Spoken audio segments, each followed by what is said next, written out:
myself into your loving arms. Now it's time to celebrate.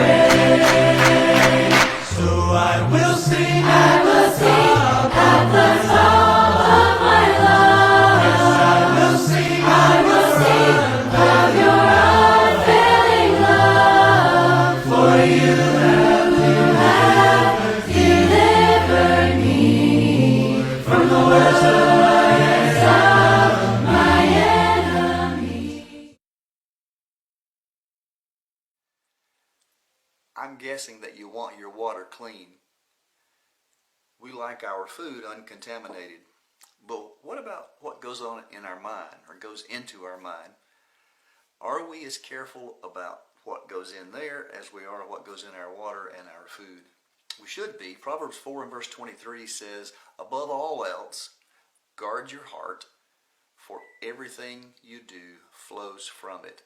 It is the place that's the source of everything that comes out. So if we're not coming out with joy and contentment, we might need to look at what's going in. Is there something there that's causing some contamination?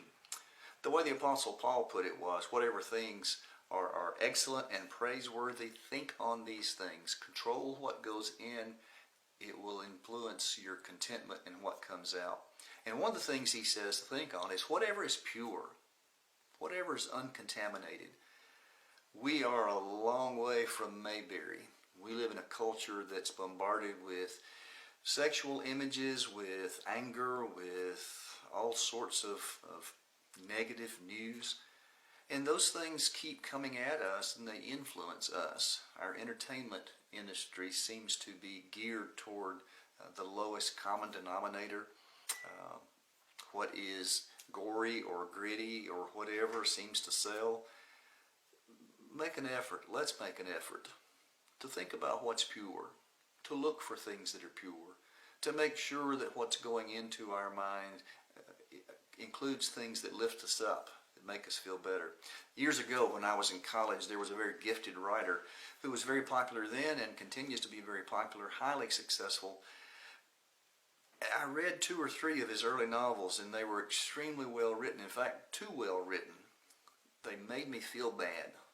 It seemed like all of his characters had impure motives, some sinister side, so even the hero wasn't always a really good person. And I found that when I read them, I was captivated by the story and I wanted to finish it, but for several days after, it just made me feel bad about people, suspicious, a little down. So I stopped reading them. As you go through your day today, think about what is pure. Think about the kinds of things, entertainment, music, movies, TV, conversation, language, the things that make you feel better, the things that drag you down and cause you to have negative feelings. Get rid of the things that contaminate. Focus on the things that are pure. Whatever things are pure, let that lead you to the kind of contentment that Paul talked about that can be there regardless of the circumstances. May God bless you to have a great Deliver me from the worst of my enemies. So I will sing to the Lord. I will sing, for He has been good to me.